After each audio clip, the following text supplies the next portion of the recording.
अस्सलाम वालेकुम नाज़रीन, सिंध टेलीविज़न न्यूज़ जे पारां मां आहियां मेज़बान फ़याज़ नाच। नाज़रीन, गुफ़्तगू कंदासूं सिंध जे सियासी मंज़रनामे ते, जिते मुख़्तलिफ़ डेवलपमेंट्स ताज़नि ॾींहंनि में थियूं। हिकिड़ो त सिंध यूनाइटेड पार्टी जे पारां हिकिड़ी वॾी रैली कराची जे अंदरि कढी वई, जंहिंजो बुनियादी मक़सदु जेको हुयो उनमें करप्शन जो ख़ात्मो ऐं उनखां अलावा सिंध जा अंदरि इंतिहा पसंदी ऐं दहशतगर्दी जे ख़ात्मे लाइ उहा रैली कढी वई। उनखां पोइ जेका ॿी डेवलपमेंट थी आहे उहा मुतहदा क़ौम मूवमेंट पाकिस्तान जे तरफ़ां हिकिड़ी ऑल पार्टीज़ कॉन्फ्रेंस हलाई वई हुई, जंहिंमें मुल्क जे मुख्य पार्टियुनि पाकिस्तान पीपल्स पार्टी, पाकिस्तान मुस्लिम लीग नून, तहरीक इंसाफ़, जमात इस्लामी, जमियत उलमा इस्लाम समेत के सभिनी पार्टियुनि जेको आहे उनमें शिरकत खां नाबरी वारी, जंहिंजे करे उहा आन टाइम ते जेको आहे कॉन्फ्रेंस वारे वेन्यू तां ऐलान करे मुलतवी कई वई। उनखां अलावा मुल्क जे अंदरि जेको आहे हिन वक़्तु जेका सूरत हाल आहे, जंहिंमें आसिफ अली ज़रदारी साहिबु मोटी आया आहिनि वापसि ऐं उन्हनि लाहौर में पंहिंजो मस्कन जमायो आहे ऐं पीपल्स पार्टी जे पारां चिनोट में ऐं ॿियनि हंधनि ते जेके जलसा कया पिया वञनि। पीपल्स पार्टी छा, जेको ज़रदारी साहिबु हाणे चए थो त हू मुल्क जे अंदरि ऐं पंजाब जे अंदरि वफ़ाक़ी हुकूमत ऐं पंजाब जी हुकूमत पीपल्स पार्टी खे ॾियारींदो, इहो उनजी दावा काफ़ी अरसे खां वठी हलंदी पई अचे। पीपल्स पार्टी जो इहो रिवाइवल थींदो या ख़ुदि जेको आहे सिंध जे अंदरि पीपल्स पार्टी जे लाइ ॾुखिया ॾींहं अचण वारा आहिनि। इन सॼे मंज़रनामे ते गुफ़्तगू कंदासूं। जेको प्रोग्राम में असांखे जॉइन कयो आहे मुल्क जे नामे वारा एनालिस्ट जनाब नसीर बेमण साहिबु, अचो त हुन सां गुफ़्तगू कयूं। नसीर बेमण साहिबु, अस्सलाम वालेकुम।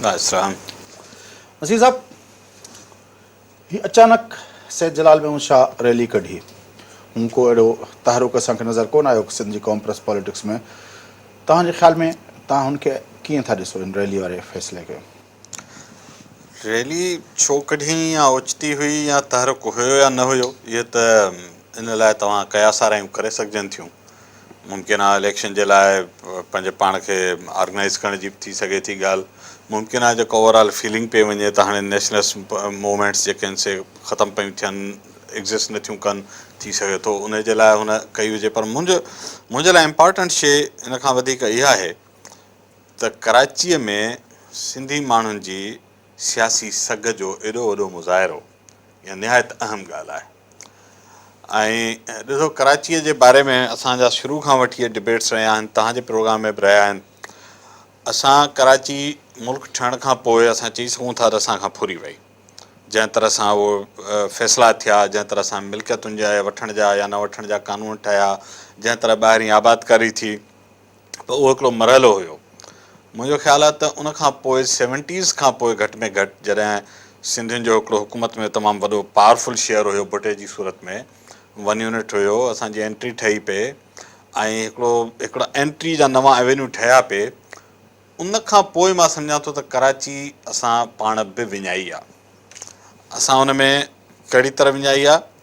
2-3 ई मैदान हूंदा आहिनि मेट्रोपॉलिटन शहरनि में तव्हां जा पैर रखण जा। हिकिड़ो त कैपिटल सिटी आहे, तव्हां पॉलिटिकली केतिरा मौजूदु आहियो, हिकिड़ो त फैक्टर इहो आहे।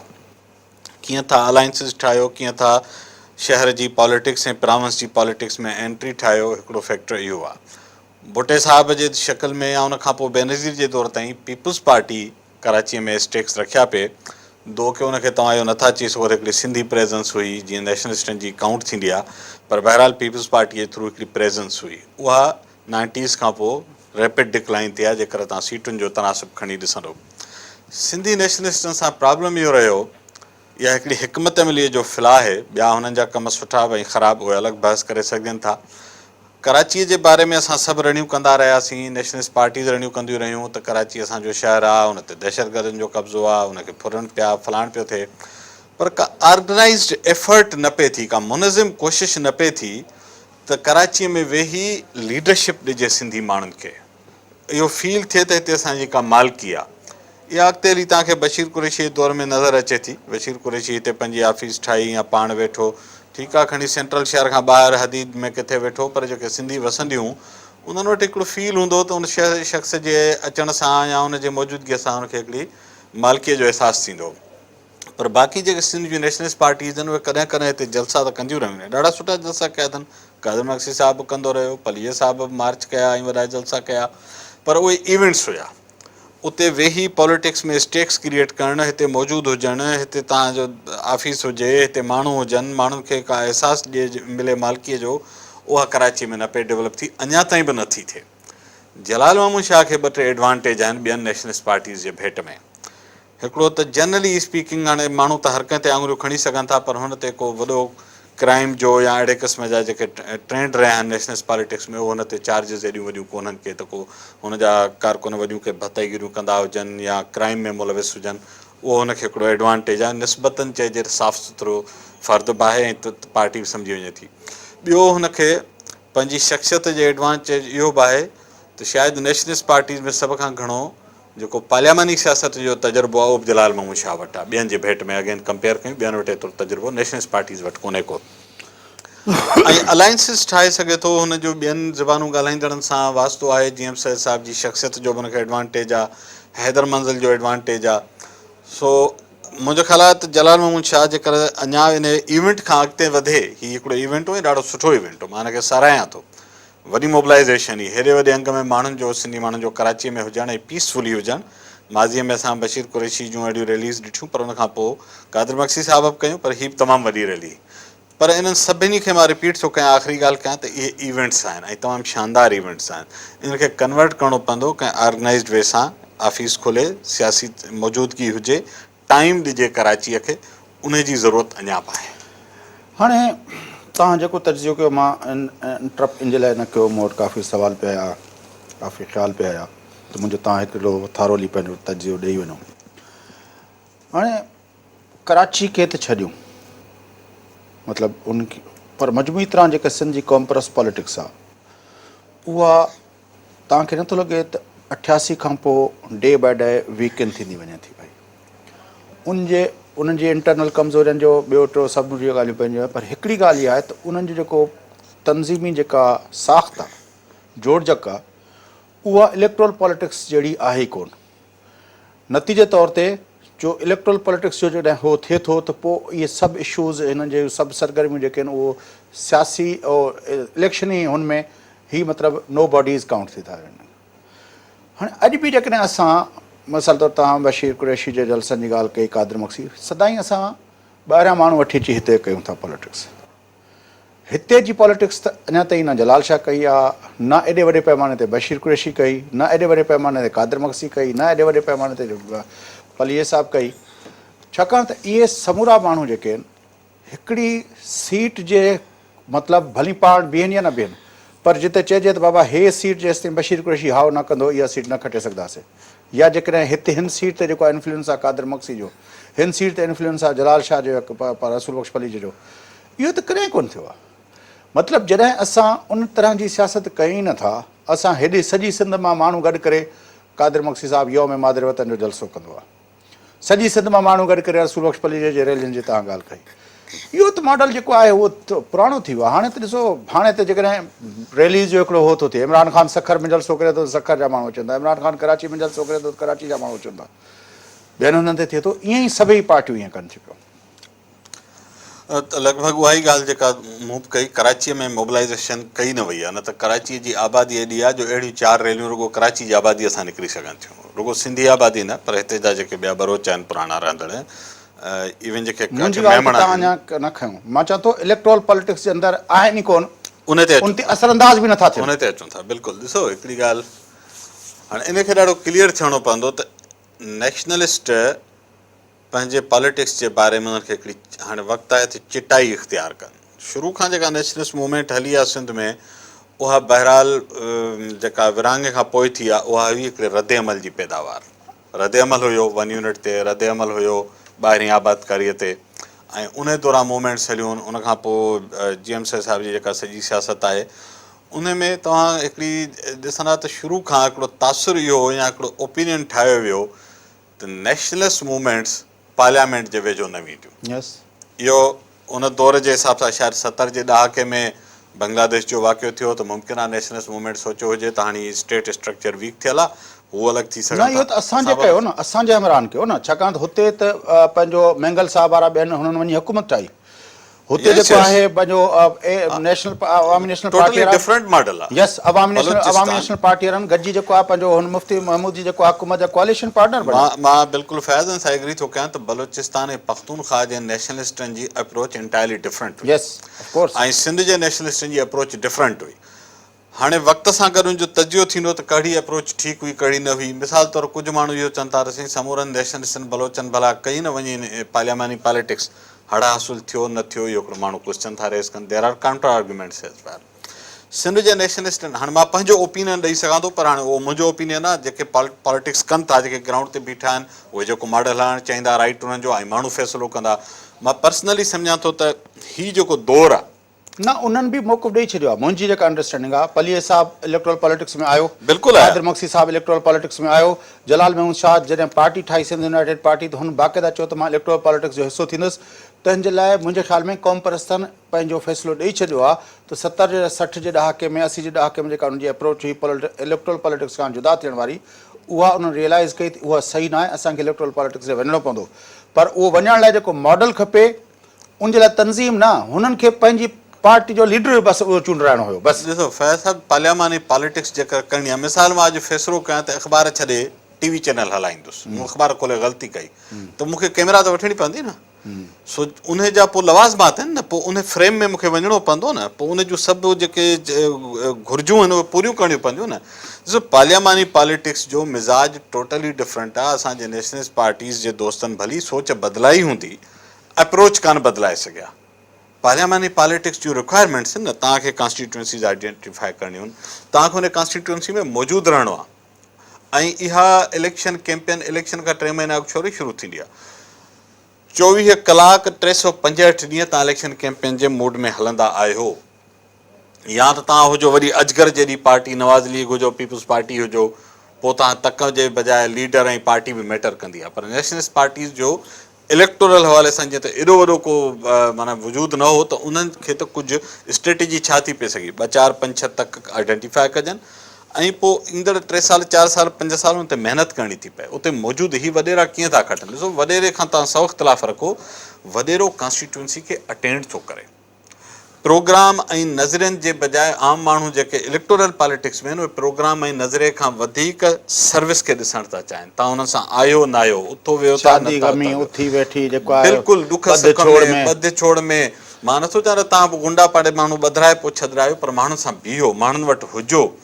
इहो गैप आहे। This is what I was to discuss. मां जेको डिस्कस करणु पिया चाहियो त जलाल महमूद शाह जेकॾहिं इलेक्ट्रेशन जे हवाले सां, जीअं तव्हां पहिरियों नुक़्तो ॿुधायो त, या त इलेक्शन जी तयारी जे हवाले सां करे थो पियो, त पोइ हुनजो तक त कराची में आहे कोन, न को हू त कराची मां माण्हू बीहारींदो। हुनजा जेके मेजर तक आहिनि उहे मिसाल तौरु सरनारो तक आहे, होॾां सकरंडारो तक आहे, होॾां जेको आहे कंबर शदाद कोट जो, उन जी मूं सां ॿुधाई पिए त उते बि हिननि खे वोट खिया आहिनि, या हेॾां सरंदी अथनि टंडे मोहम्मद ख़ान में उहो तक आहे। मिसाल तौरु 5-8 तक जिते हुननि जो सदाईं उहो चवंदा आहिनि जिते असांजी स्ट्रेंथ आहे।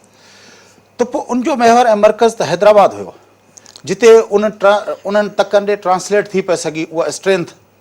उहा कराची में अची करण जो छा फ़ाइदो आहे जेकॾहिं तव्हांखे इलेक्ट्रोल पॉलिटिक्स हुते करणी आहे ऐं तव्हां पंहिंजी सॼी पंहिंजो कुवत जेको आहे इस्तेमालु करे तव्हां अचो कराची में। इहो हिकिड़ो मतिलबु पंहिंजी हीअ जनरल वर्थ ॾेखारणु त सही आहे, पर तव्हां तक ते त असरअंदाज़ न थींदो।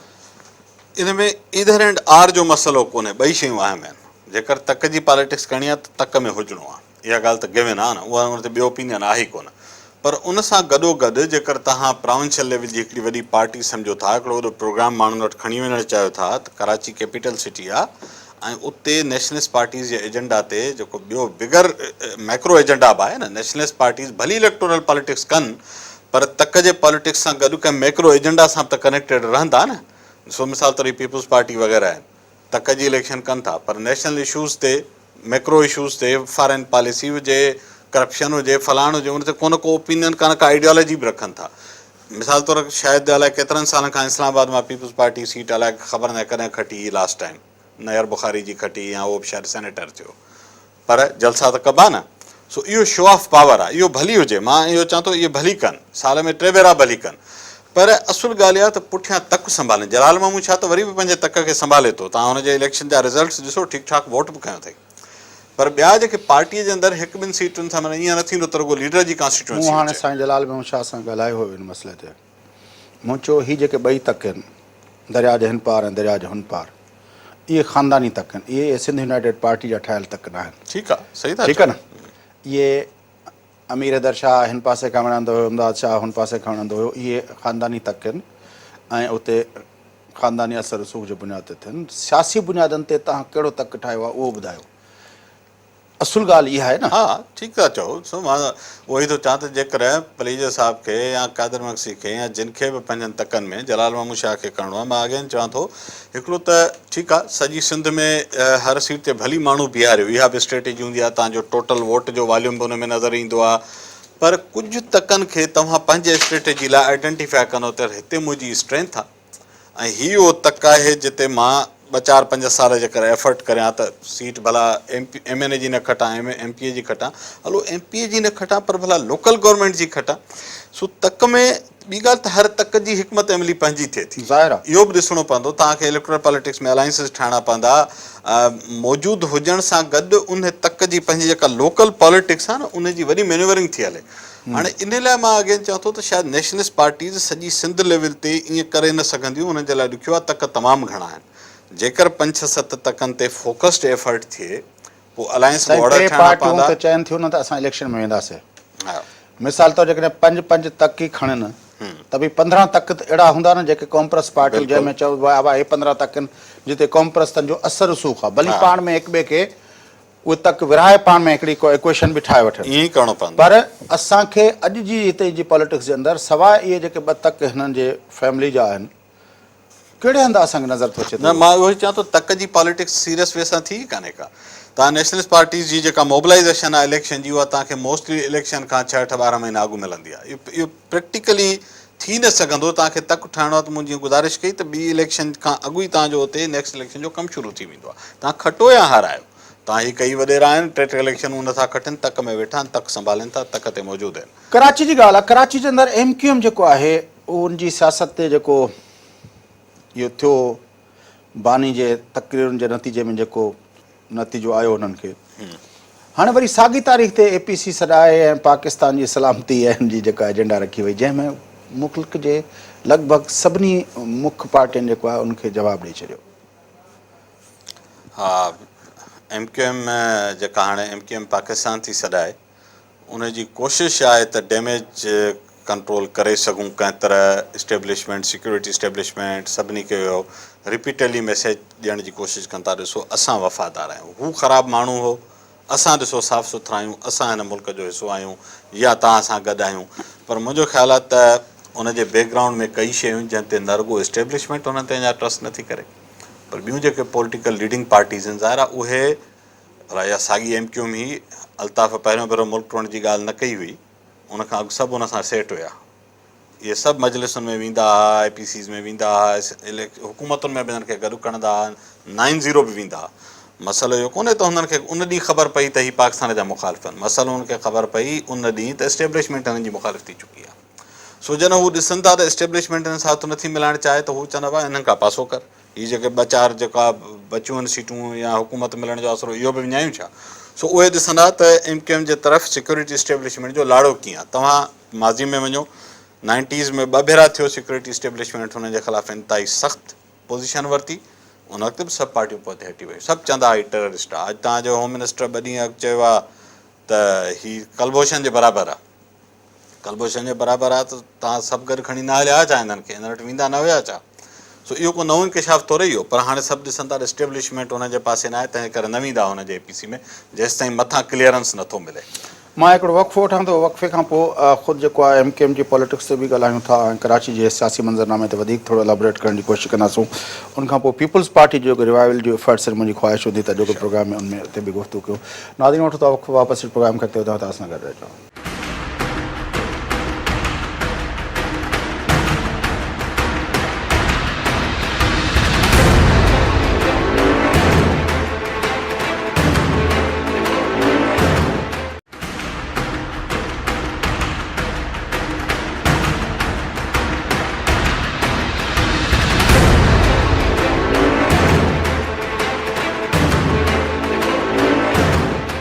वेलकम बैक नाज़रीन, अचो प्रोग्राम जे सिलसिले खे अॻिते वधायूं, गुफ़्तगू कयूं था सिंध जे सियासी मंज़रनामे ते। सिंध जे दारुल हुकूमत कराची जी सियासत ते गुफ़्तगू हलंदड़ हुई, अचो त गुफ़्तगू खे अॻिते वधायूं। जी नसीर मेमन साहब, MQM जी जेका सियासत आहे, जीअं तव्हां ॻाल्हायो पिया, हिन वक़्तु सिर्फ़ु चयो वियो, तक़रीर थी, उन तक़रीर खां पोइ हिकिड़नि चयो त असां पाकिस्तान आहियूं, वो पंहिंजो जेका ॿी पार्टी आहे जेका मुस्तफ़ा कमाल साहब उन वरी त पाकिस्तान जो झंडो पंहिंजो पार्टी जो झंडो करार ॾेई जेको आहे हुन त पहिरें पाकिस्तान जी दावा करे छॾी ऐं उन वक़्तु असां ॾिठो त हीअ MQM पाकिस्तान जा आहे। वसीम अख्तर उन वक़्तु जेल में हुयो हो हिकिड़े केस में। हीअ जीअं आया जेको अचे त पहिरियों पाकिस्तान जो नारो हणे पोइ अचे पियो। मतिलबु अहिड़ियूं हरकतूं पियूं थियूं जेको माना वाज़े पियो लॻो त माना हिकिड़ा माण्हू जेको आहे ख़ामख़ा जेको आहे इहो हो पिया पाण खे महापाकिस्तानी सॾाइण जे चकर में हो पिया कनि। मूंखे हिकिड़ी ॻाल्हि सम्झ में न ईंदी आहे जेका तव्हां ॻाल्हि पई कयो त पाकिस्तान जी इस्टेब्लिशमेंट 90 जे ॾहाके में बि इन कंक्लूजन ते पहुती हुई। ब्रिगेडियर बिरला वारा ॿिया टे जनाहपुर जा नक्शा खणी प्रेस कॉन्फ्रेंसूं कंदा हुया, तव्हांखे यादि हूंदो। हिन भेरे वरी चयो वियो त भई मुशरफ जो दौरु आयो। मुशरफ जेको हुयो इन तरह जो माण्हू हुयो, माइंड सेट हुयो, लिसानी माइंड सेट जो माण्हू हुयो जेको बि हुयो। पर उन माण्हू जेको आहे इन्हनि खे एॾो स्पेस ॾिनो जो उन दौरान हिननि एॾा माण्हू बि मारिया, एॾी वॾी टारगेट किलिंग बि थी।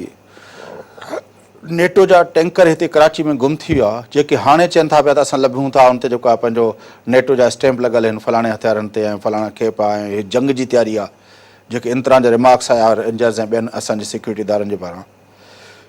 त छा इहो हिकिड़ो माण्हू त ठीकु आहे, पर उन प्लैनिंग जे अंदरि, उन ट्रेनिंग जे अंदरि, उन्हनि राब्तनि जे अंदरि, उन सॼे मामले जे अंदरि को ॿिया माण्हू ई न हूंदा? सभई माफ़ थी विया, सभई साफ़ थी विया? इहो कीअं थो पॉसिबल थी सघे? मतिलबु इहो असांजे सिक्योरिटी इस्टेब्लिशमेंट जी इहो हिन इंतिहाई सीरियस मसइले ॾांहुं जेका इहा रविश आहे मूंखे कम अज़ कम सम्झ में नथी अचे। फैज़ इहा ई जेका इनकंसिस्टेंसी आहे जेको हिकिड़ी डायरेक्शन में नथी बीहे इस्टेब्लिशमेंट, इहो ई सबबु आहे जो माण्हू डप मां, तव्हां ॾिसो न कराची में हींअर बि इलेक्शन थी थिए या ॿिया के एक्टिविटीज़ थियनि थियूं त माण्हू MQM जे अगेंस्ट तव्हांखे ओपनली ॻाल्हाईंदे हाणे बि नज़र नथा अचनि। उहो हिकिड़ो पार्टी ठही वई, उहा ॿी ॻाल्हि आहे, जीअं अॻे हक़ीक़ी बि ठही हुई, उन्हनि स्टैंड वरितो, ॻाल्हाइनि पिए MQM जे ख़िलाफ़ु।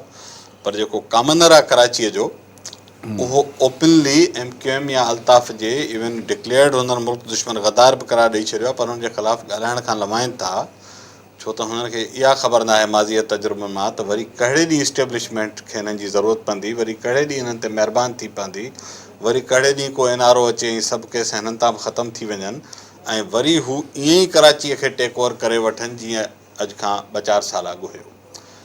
सिक्योरिटी इस्टेब्लिशमेंट माण्हुनि में पंहिंजे फ़ैसिलनि जे हवाले सां इहो कॉन्फिडेंस क्रिएट करे न सघी आहे जो पुठियां हिस्ट्री अहिड़ी आहे।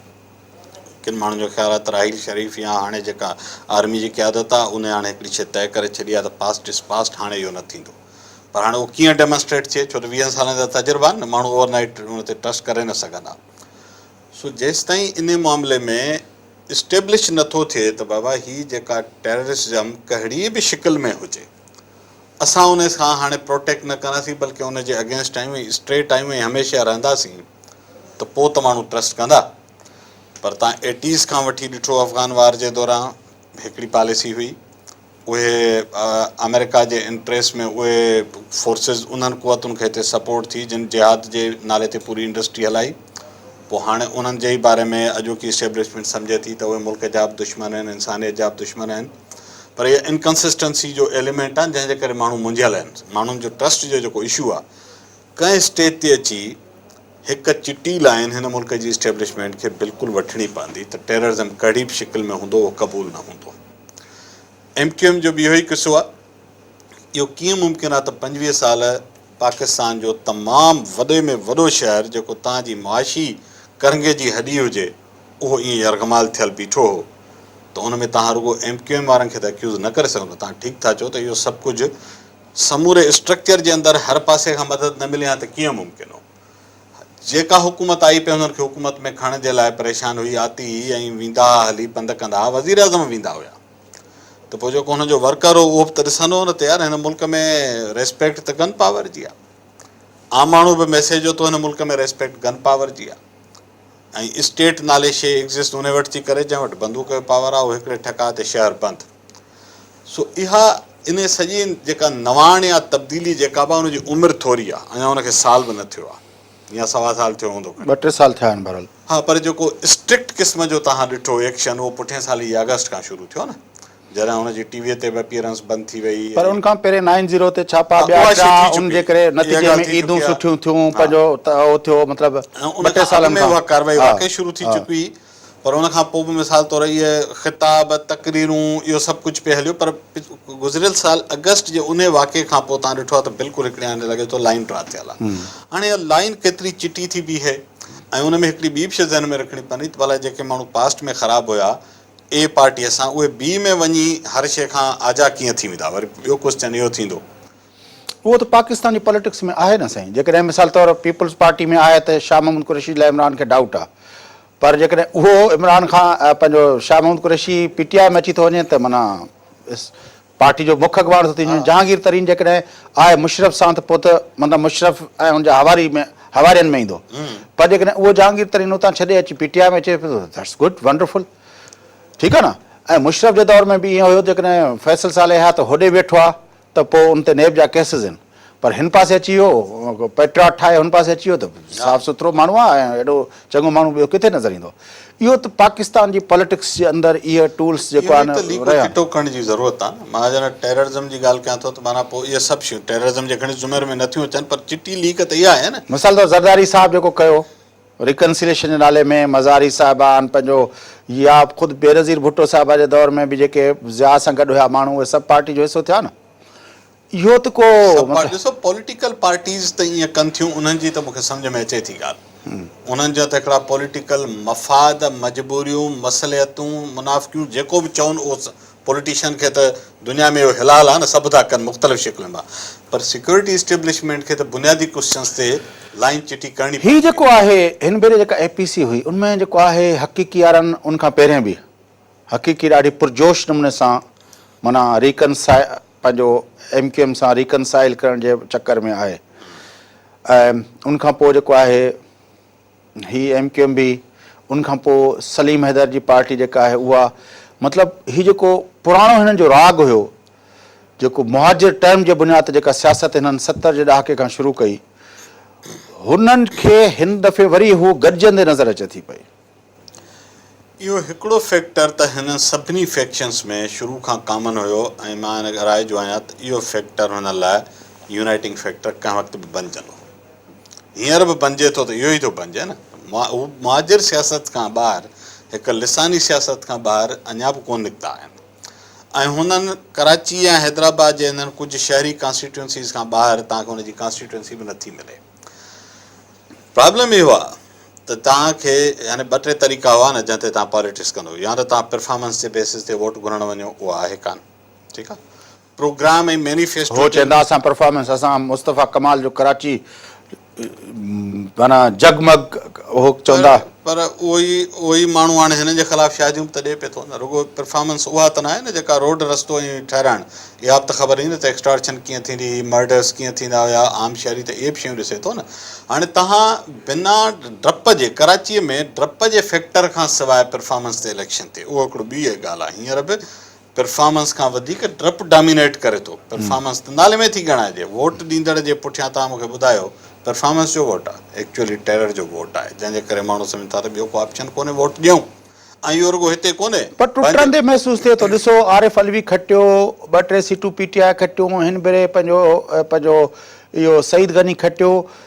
इहो आहिस्ता आहिस्ता डप जो फैक्टर कराची जे अंदरि मतिलबु शेटर थिए पियो उहो शेटर करण जो बि क्रेडिट बहरहाल माना जेकर मां अगेन चवंदो सिक्योरिटी इस्टेब्लिशमेंट जंहिं ॾींहुं डिक्लेयर कयो त हीअ हाणे शइ न हली सघंदी ही उन खां पोइ थियो आहे न। हा इमरान ख़ान जो बि उन में क्रेडिट आहे हिकु हद ताईं उन सभ खां पहिरियों अची हिते उन ॾींहंनि में बि चैलेंज कयो जॾहिं अञा हिननि जे हथ में पावर हुयो गन पावर। बदकिस्मती सां ॿियनि पॉलिटिकल पार्टीज़ उन पावर खे ईअं चैलेंज न पे कयो बल्कि उहे कोलेबोरेट पिया कनि भली नवाज़ लीग हुजे या पीपल्स पार्टी हुजे। सो जॾहिं पॉलिटिकल माण्हू खे ख़बर पई आम वोटर खे ख़बर पई पई त बसि जेसिताईं हुन वटि गन पावर आहे त हीअ सभु हिननि वटि ॿियो हाणे ख़ुदि जेको आहे कराची जे पॉइंट ऑफ व्यू खां हिकिड़ो ॿियो पर्सपेक्टिव बि ॾिसूं न। माना कराची एॾो वॾो शहरु आहे कराची जे अंदरि जेकॾहिं मिसाल तौरु बारिश पवंदी हुई त मुस्तफ़ा कमाल रोड ते निकिरी ईंदो हुयो। असां न ॾिठोसीं त उन दौर में को सिंध जो चीफ मिनिस्टर निकिरी अचे या को निकिरी अचे पर मुराद अली शाह जे दौर में इहो त चङो थियो आहे त हू रोड रस्तनि ते वञे थो पियो पाण वञे थो पियो उनजा वज़ीर वञनि था पिया। राति बि बरसाति हुई त असांखे नज़र आयो त पंहिंजो जेको आहे बल्दियात वारो वज़ीर तोड़े नासिर शाह मतिलबु हुननि सां ॿियनि जहिड़े मामलनि में इख़्तिलाफ़ हुजे उहो पंहिंजी जाइ ते, ईअं न आहे त को पर हिन दफ़े असांखे नज़र आयो आहे त कराची जे अंदरि सिंध जी सूबाई हुकूमत कराची जी ओनरशिप वठी जेको आहे उते घिटी घिटी गली गली में वञणु शुरू कयो आहे। अॻे त असांखे इहा कंप्लेन हूंदी हुई त हिननि जो अचण बि कराची नो गो एरिया हूंदो सिंध जे वॾे वज़ीर जे लाइ, को नाज़माबाद में वञी का फीतो कटे या पंहिंजो उहो करे, इहो पॉसिबल बि न हूंदो हुयो। मां सम्झां थो इहो पॉज़िटिव शइ आहे ऐं पीपल्स पार्टी खे एज़ अ गवर्नमेंट सिंध जे कराचीअ जे इशूज़ खे ईअं ई ओन करणु घुरिजे। पहिरीं त ॻाल्हि इहा त हाणे इशूज़ खे ओन करणु त पोइ जी ॻाल्हि आहे, कराची जहिड़नि शहरनि में ओन क्या ओन जी छा उनजी ज़िमेवारी आहे, ॾिसो प्राइम ज़िमेवारी आहे, उहा त थी हिकिड़ी हुकूमती एब्लिगेशन न। मां पॉलिटिकल ओनरशिप जी बि ॻाल्हि थो कयां। इन ई शहर में भुट्टे साहब ऐं बेनज़ीर जे दौर में केतिरियूं सीटूं खटियूं आहिनि पीपल्स पार्टी, माना कॉन्स्टिट्यूंसी रही आहे, ईअं न आहे त न हुई। हींअर जंहिं शइ जी ज़रूरत आहे त कराची जे जेका प्रॉब्लम्स आहिनि, ॾिसो कराची में जॾहिं तव्हां टेरर ख़तमु कयो आहे या ग्रेजुअली ख़तमु थिए थो त उन वैक्यूम खे में तव्हां अपील कीअं कंदो? तव्हां अपील करे सघंदो सुठी परफॉर्मेंस जे थ्रू, सुठी सर्विस डिलीवरी जे थ्रू।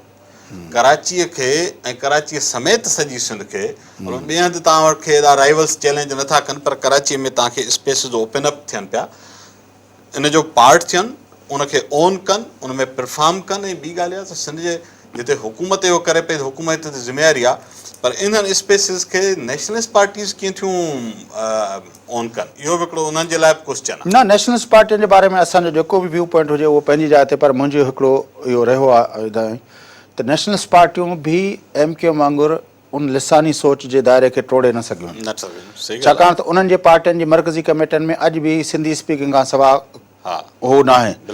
MQ त वरी बि सिंबॉलिकली पंहिंजो हिन खे खणी बीहारियो, पंहिंजो जेको आहे पंहिंजो कंहिं बिरोही खे, कंहिं जेको आहे पंहिंजो हुनखे पंहार खे, कंहिं हुनखे पंवर खे, कंहिं हुनखे विहारे करे पंहिंजो हुननि पंहिंजो जेको इहो ॾिनो भई असां उहो कयूं। असांजे नेशनलिस्ट पार्टियुनि त एतिरो बि कोन करे सघियूं। तंहिंजे लाइ मां नथो सम्झां त इन हवाले सां नेशनलिस्ट पार्टियूं को वॾो ब्रेक थ्रू करे सघनि थियूं। हा, पीपल्स पार्टी इन तरह जी पार्टी आहे, हुनजी पोस्टरिंग कॾहिं बि लिसानी रही आहे, ठीकु आहे। PTI जेका आहे उहा इन तरह जी मुल्कीर पार्टी आहे जंहिं वटि इन तरह जी लिसानी न आहे। जमात इस्लामी जे नज़रिए सां भले ई माण्हू असां तव्हांजो जेको बि हुजे, पंहिंजो पाण जो जेको बि हुजे, पर उन जी पार्टी जे अंदरि लिसानियत वारो फैक्टर कोन्हे को। जमियत उलमा इस्लाम सां बि जेको इख़्तिलाफ़ हुजनि उहो उनजी जेका राइट विंग जेका टिल्ट आहे उनजा वरी ॿिया हिकिड़ा उहो था थियनि, पर उन्हनि में लिसानियत कोन्हे को। इहे पॉलिटिकल पार्टीज़ अहिड़ियूं आहिनि जेके हिन लिसानी पॉलिटिक्स जे खे जेकॾहिं पोइ हिते हटाइनि, धिके कनि ऐं उनजे लाइ जेकॾहिं हे अची परफॉर्म कनि त उहे करे सघनि थियूं। मुंहिंजो अंदाज़ो इहो आहे। ॻाल्हि परफॉर्मेंस ते आई न, ॾिसो इहो स्पेस टेरर घटि थियण खां पोइ परफॉर्मेंस सां ई भरे सघिबो। हाणे ॿियो फैक्टर आहे, मुशरफ साहिबु एक्टिव थी वियो आहे ऐं चवनि पिया त हीअ जेका हिननि पार्टियुनि जे विच में जेका कोalition पई ठहे उनजे पुठियां बि इहा इन तरह जूं स्टोरीज़ तव्हां बि पढ़ंदा हूंदव अख़बारुनि में, मुख़्तलिफ़ जेको आहे सोशल मीडिया ग्रुप्स ते ऐं पंहिंजो इहो हीअ छा चकर आहे? मूंखे कल्ह त जेको आहे पंहिंजो टियों ॾींहुं जेको आहे पंहिंजो मेजर जनरल पंहिंजो जेको आहे आसिफ़ गफ़ूर जेको आहे DGISP जेको आहे उन वज़ाहत कई जे लाइ त मुशरफ जा बयान जेके आहिनि उहे बहसियत हिकिड़े फ़र्द जे आहिनि या पॉलिटिकल पार्टी जे अॻुवान जे आहिनि, हुनजो हाणे फ़ौज सां को वास्तो न आहे। तंहिंजे लाइ ॾिसो मुशरफ वटि को मूंखे हाणे को सियासी फ्यूचर नज़र नथो अचे। फ़ौज वॾे में महिरबानी इहा कयोसि जो हितां निकिरी वियो, जेको हुन पाण स्टेटमेंट ॾिनी त मूंखे कढायो, उहो ज़ाहिर आहे हुनजो एक्स कमांडर हो, इहो त हू कंदा। पर मुशरफ अची ही 3 फैक्शंस गॾाईंदो, फैक्शंस त गॾिजी बि वेंदा, लीडर बि थी त वेंदो, पर अगेन लिसानी पॉलिटिक्स खां ॿाहिरि कीअं निकिरंदो? क्वेश्चन मार्क इहो आहे न। तव्हां इन्हनि सभिनी पार्टियुनि जो जेको बेसिक प्रोग्राम आहे उहो हींअर बि मुहाजिर स्लोगन खां ॿाहिरि कोन थो निकिरे।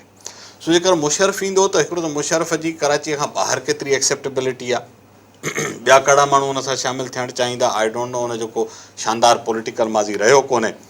मूंखे इहो फार्मूलो वर्क कंदे नज़र नथो अचे। मां इन राय जो आहियां त जेके नवाज़ लीग, PTI ऐं पीपल्स पार्टी इहे कराचीअ में पॉलिटिकल परफॉर्मेंस ऐं सर्विस डिलीवरी जे थ्रू पंहिंजा स्पेसिस ठाहिनि, लिसानी पॉलिटिक्स खे सिर्फ़ु उहा ई शइ ई शिकस्त ॾेई सघंदी। त मुशरफ जो जेको इहो एस्पायरेशन आहे हुनजे लाइ 2 थियरियूं हलनि थियूं। हिकिड़ो त इहा थियरी आहे त इस्टेब्लिशमेंट चाहे थी त हे फैक्शन्स वरी कंहिं ॿिए हथ में खेॾनि या वरी उन्हनि जे फोर्स जे हवाले थी वञनि, तंहिंजे लाइ को माण्हू हुजे इहो थियनि। ॿिया चवंदा त न ईअं न आहे, मुशरफ जी पंहिंजी ख़्वाहिश आहे त मां उनखे इहो स्पेस जेको आहे उहो करणु चाहिनि था। मां असांजो स्टेब्लिशमेंट खे एतिरी त सम्झाए त मुशरफ अची इहे 3 फैक्शन गॾु कराया कंदो छा? हिकिड़ी ॻाल्हि जेका हुननि खे मां पहिरीं हिकिड़ी बुनियादी ॻाल्हि ते ॾिसूं न त हिकिड़ो sense of insecurity Urdu speaking community में इनकलकेट थियो आहे। उहो छाजे करे थियो आहे? उहो हू त इहो था चवनि भाई हिकिड़ो त तव्हांजो जेको दबदबे वारो अहसासु हो, सुप्रीमेसी जो अहसासु हो, हलो गन जे थ्रू हो, उहो टुटो आहे, त उन ते हिकिड़ी फ्रस्ट्रेशन आहे। ॿियो न पर उनजो फ़ाइदो बि त उर्दू कम्युनिटी खे पियो आहे न, जेकर- जेके कारोबार में आहिनि, जेके रोज़गार सां उहा ॻाल्हि लाॻापियल सही आहिनि, आहे, पर उन जेके मार्केटुनि जे अंदरि जेके दुकानदार वेठा आहिनि, उन्हनि सभिनी खे फ़ाइदो पियो आहे न। पर- माना हाणे 14 अगस्त ते एॾो वॾो कारोबार थिए थो, तव्हांजे ईदनि ते एॾो वॾो कारोबार थिए थो, आम लाइफ जे अंदरि जेको आहे तव्हांजे कारोबार जी इहा फैक्टर आहिनि जंहिंखे हू एक्सप्लाइट कनि था। मिसाल तौर उहो एक्सप्लाइट इहा शइ कंदा त बाबा कराचीअ में हाणे उर्दू स्पीकिंग अॻे खां बि न्यूमेरिकली घटिजे पियो। हाणे इहो हिकिड़ो वॾो कार्ड आहे हुननि वटि। भाई जेकर तव्हां दबदबो न हूंदो त इहो ॾिसो थोरो अमन थिए थो, इहे सभु माण्हू चवनि पिया ॾिसो सिराइकी अची आहे, ॾिसो पठान अची आहे, ॾिसो सिंधी पिया कराचीअ में घड़नि। उर्दू स्पीकिंग आबादीअ जो जेको डेमोग्राफिक पैटर्न आहे उन हिसाब सां तव्हां ॾिसो 98 में बि मेजॉरिटी त कोन हुया कराची में। इहो घणनि माण्हुनि जो ख़्यालु आहे त कराची में मेजॉरिटी आहे, तॾहिं बि 48% आहे। हाणे मुंहिंजो अंदाज़ो आहे त शायदि 40 ऐं 45 जे विच ते किथे हूंदा, इन खां मथे न हूंदा। हुननि जो अर्बन जेका पॉपुलेशन ग्रोथ आहे उहा ज़ारा रूरल एरिया वांगुरु नथी थिए। ॿी ॻाल्हि त ॿाहिरां माण्हू कराची में जीअं अमन अमान थींदो, कराची ओपन अप थींदी, ॿाहिरां माण्हू ईंदा। ॿाहिरियां केरु माना सिंध जा त ईंदा, त उहो त कराची त उन्हनि जो कैपिटल आहे न, पर ॿियनि सूबनि मां बि ईंदा। उन जी भेट में कराचीअ जो जेको उर्दू स्पीकिंग माण्हू आहे उन जे ॿाहिरि निकिरण जो ट्रेंड रादर घटि थियो आहे, ॿियनि इलाइक़नि में वञण जो। ॿाहिराड़ी जी सिंध में कमु न करणु चाहींदा, ॿियनि सूबनि में बि घटि था वञनि।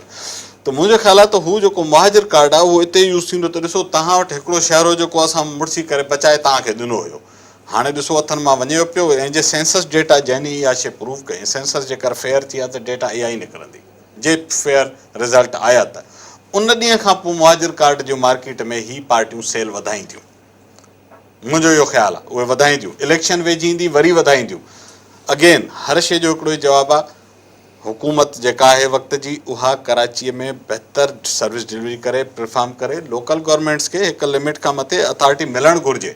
ईअं न आहे त रुॻो तव्हां कराची खे कंट्रोल जी जंग न बनायो, जंग जो मैदान, कराचीअ खे परफॉर्मेंस जी जंग जो मैदान बनायो।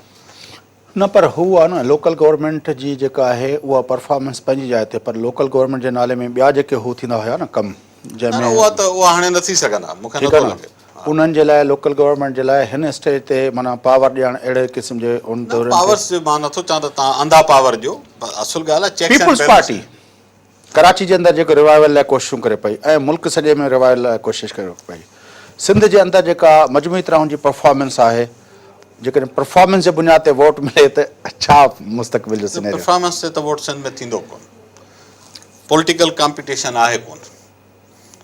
ॿाहिरां कराचीअ खां ॿाहिरि हिकिड़ो तव्हांखे पॉलिटिकल कॉम्पिटिशन नथो मिले। PTI का वॾी सीरियस एफर्ट न कई आहे। ठीकु आहे, थोरा घणा जलसा वलसा कनि ज़रूरु पिया, पर का एॾी एफर्ट, छो त हुननि जो सॼो फोकस ज़ाहिर आहे पंजाब आहे, न्यूमेरिक्स आहे न, त किथां तव्हां मेजॉरिटी खटी ईंदो त तव्हां हुकूमत ठाहे सघंदो। नवाज़ लीग त हुई सिंध खे अबंडन कयो, हुन जेके 2-4 माण्हू खटे पाया उन्हनि बि तौबा कई, घिसी करे मोटी विया। उन्हनि त हथु वठी सिंध मां हथु कढिया, उहे करण ई नथा चाहिनि। हाणे का सीरियस एफर्ट कान्हे एटलीस्ट। तंहिंजे करे कराचीअ में स्पेस पीपुल्स पार्टी वटि आहे। न, मां पूरे मुल्क जी ॻाल्हि कयां। पूरे मुल्क जी कहाणी ॿी आहे। उन में ॾिसो अॻे नोट में ज़रदारी साहिबु अची वेही रहियो आहे। ज़रदारी साहिबु कल्ह बयानु ॾिनो आहे त मां जेको आहे पंहिंजो पंजाब में बि हुकूमत हिन भेरे ठाहे ॾींदुमि ऐं वफ़ाक़ में बि हुकूमत पीपुल्स पार्टी लीड कंदी हुकूमत खे। उन जे पुठियां हिकिड़ो एनालिटिकल अज़म्पशन आहे, जंहिंमां मूंखे लॻे थो त हिनखे तव्हां रूल आउट हाणे न कजो। अच्छा, या बिल्कुलु न कजो। छो त नवाज़ शरीफ़ विद ऑल हिज पावर्स जंहिं तरह सां अनसेरेमनियसली हुनखे नेकाली मिली आहे, जिन बि फोर्सिस ॾिनी आहे, उहो तव्हां अदलिया ते चओ, सिक्योरिटी इस्टेब्लिशमेंट ते चओ, जंहिंखे बि चओ, हाउ कम त 6 महीननि खां पोइ वरी हुनखे उहो सूबो उहो मुल्क हथ में रखणु ॾींदा? मूंखे नथो लॻे। पर उते नंबर 2 ते वोट बैंक में तव्हां ॾिठो त इमरान ख़ान नून लीग जे पोयां लॻो। 13 जा रिज़ल्ट तव्हां बि ॿुधा पिया, असां बि, त हीअं इमरान ख़ान पोयां लॻो त पीपुल्स पार्टी त सफ़ा। जेकर सिनेरियो था पेंट कयूं त पंजाब में PTI पीपुल्स पार्टी ऐं जमायत इस्लामी ऐं हिकु अधु ॿी पार्टीअ जो इलेक्टोरल अलायंस थी वञे या सीट एडजस्टमेंट थी वञे, अलायंस डिक्लेयर ई न थिए, तव्हां ईअं बि कॾहिं एनालिसिस कयो न त जिते नवाज़ लीग सीट खटी आहे उते PTI पीपुल्स पार्टी ऐं जमायत इस्लामी जा वोट गॾायो त पोइ मार्जिन केतिरो आहे। किथे सीटुनि जो इहो बि एनालिसिस थियणु घुरिजे। मूं न कयो आहे, पर मुंहिंजो इहो अंदाज़ो आहे त कई सीटूं PTI एतिरे नैरो मार्जिन तां विञायूं जो जेकॾहिं हुनजो को अलायंस माना तव्हां चओ था ज़रदारी साहिब जी ॻाल्हि हवाई न आहे? मां नथो सम्झां त हवाई आहे। इलेक्टोरल पॉलिटिक्स में तव्हां कंहिं बि इम्कान खे रद्द न कंदा करियो। ही माना जहानी आहे तव्हां पास्ट में न ॾिठो आहे छा अणथियणीअ खे थियणो थींदे तव्हां न ॾिठो आहे छा उहो त वरी पोइ ॾिसंदा आहियूं त पोइ हिकिड़े इंजीनियर वेठा हूंदा आहिनि पोइ डिज़ाइनर वेठा हूंदा आहिनि पॉलिटिकली पॉसिबल आहे जेके इंजीनियरिंग कंदा आहिनि जेके डिज़ाइनिंग कंदा आहिनि पॉलिटिकली बि छाकाणि पॉसिबल अॻे जेके रिज़ल्ट आया आहिनि उहो पॉलिटिकली पॉसिबिलिटी खां 88 में असांखे नज़र आयो ठीकु आहे मुख़्तलिफ़ शख़्सियतूं पर उहा उन वक़्तु पॉलिटिकल एनवायरमेंट अहिड़ी हुई वेव हुई पूरी 10 सालनि जी जदोजहद हुई सो बि उन तरह जा रिज़ल्ट असांखे छड़ो सिंध में नज़र आया हा। सिंध खां ॿाहिरि असांखे किथे उन तरह जी वेव नज़र आई हाणे त ज़रदारी साहिबु पंजाब जे अंदरि जी ॻाल्हि करे थो पंजाब जे अंदरि इन तरह जी वेव जी पॉलिटिक्स असां कॾहिं न ॾिठी आहे न पीपल्स पार्टी आइसोलेशन में कमाल कोन करे सघंदी सीधी सीधी उहो त हो बि चए थो आइसोलेशन में कोन थींदो पर मां तव्हांखे करे ॾेखारींदुसि ॾिसो ज़रदारी जी जेका हिकिड़ी जेका स्ट्रेंथ आहे ॿियो हुनजो सभु ख़राबु हू पॉलिटिकल असेंबलेज ॼाणे थो तव्हां जस्ट मां वरी रिपीट थो कयां चौधरी शुजात जमायत इस्लामी PTI ऐं पीपल्स पार्टी हो चए थो फज़लुर रहमान त मुंहिंजो दोस्त आहे चवनि था इंक्लूडिंग फज़ल रहमान एज़ वेल राइट विंग जी जेके न हू हुनजी ख़ासियत आहे त उहो हर माण्हू हुनजो दोस्त थी सघे थो ऐं हू हर माण्हू जो दोस्त थी सघे थो पर हाणे नून लीग खे पंहिंजो दोस्त नवाज़ शरीफ़ खे नथो चए जॾहिं नवाज़ लीग जे साम्हूं जेकर का वेव ठाहिणी आहे त ॿियनि सभिनी माण्हुनि सां उहो दोस्ती करे वेंदो हुन दोस्तीअ खे लीड बि करे वेंदो ही नोज़ द आर्ट पंजाब जे अंदरि जेकर माना अरिड़हं जी इलेक्शन में बि तव्हां सम्झो था त बिलावल लीड न कंदो आसिफ ज़रदारी लीड कंदो मुंहिंजो ख़्यालु आहे त जेका इन स्केल जी मैन्यूवरिंग आहे न ऐं अलायंस मेकिंग आहे उहा बिलाल जी कैपेसिटी न आहे बिलाल फ्रंट ते हूंदो जलसन में हूंदो जलसन में हूंदो पब्लिक मोबिलाइज़ेशन लाइ थी सघे थो पर हीअ जेका एॾी वॾी स्केल जी मोबिलाइज़ेशन ऐं मैन्यूवरिंग खपे तव्हांखे पॉलिटिकल उहो उन लाइ वॾो एक्सपीरियंस खपे तव्हांजी वॾी महिरबानी नसीर मेमन साहब मुख़्तलिफ़ इशूज़ ते तव्हां पंहिंजा व्यू पॉइंट ॾिना नाज़रीन गुफ़्तगू तव्हां ॿुधी मुल्क जे सिंध जे सियासी मंज़रनामे ऐं पोइ मजमूई तरह ते ज़रदारी साहिब जूं जेके एफर्ट्स आहिनि पाकिस्तान जे लेवल ते पीपल्स पार्टी जे रिवाइवल ऐं अरिड़हं जी इलेक्शन जी तयारियुनि जे हवाले सां गुफ़्तगू तव्हां ॿुधी प्रोग्राम जो वक़्तु पूरो थिए थो पंहिंजे मेज़बान फयाज़ नाश की इजाज़त सदाईं ॻाल्हि